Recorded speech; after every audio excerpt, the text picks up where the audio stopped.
Today I'll walk you through how to take a snippet and insert the image into a Google Docs document, even if you're a total beginner or just need a quick refresher. By the end of this guide, you'll know exactly how to capture and embed images seamlessly so you can enhance your documents with visuals. First, let's get started by navigating to the page you want to snip. Open your browser and go to the desired web page. This is where you'll capture the image you want to include in your Google Docs. Don't worry if your dashboard looks slightly different, the steps will still apply. Once you have the page open, press F11 on your keyboard. This will darken your screen, allowing you to focus on the content you want to snip. Think of this as dimming the lights to spotlight a performance. It helps you concentrate on what matters most. Next, adjust the snipping tool's arrow to select the area you want to capture. You can make it larger or smaller depending on what you need. It's like framing a picture before you take a photo.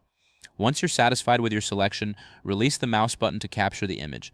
Now that you have your snip, it's time to insert it into Google Docs. Open your Google Docs document where you want to place the image. Simply click into the document and press Ctrl and V on your keyboard to paste the snipped image.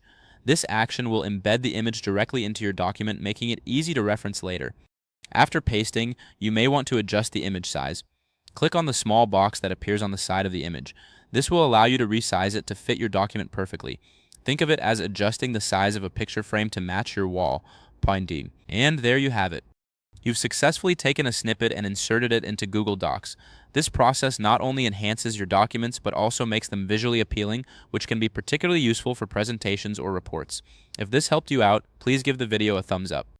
If you run into any issues, leave a comment below. Subscribe for more actionable guides. Thanks for watching.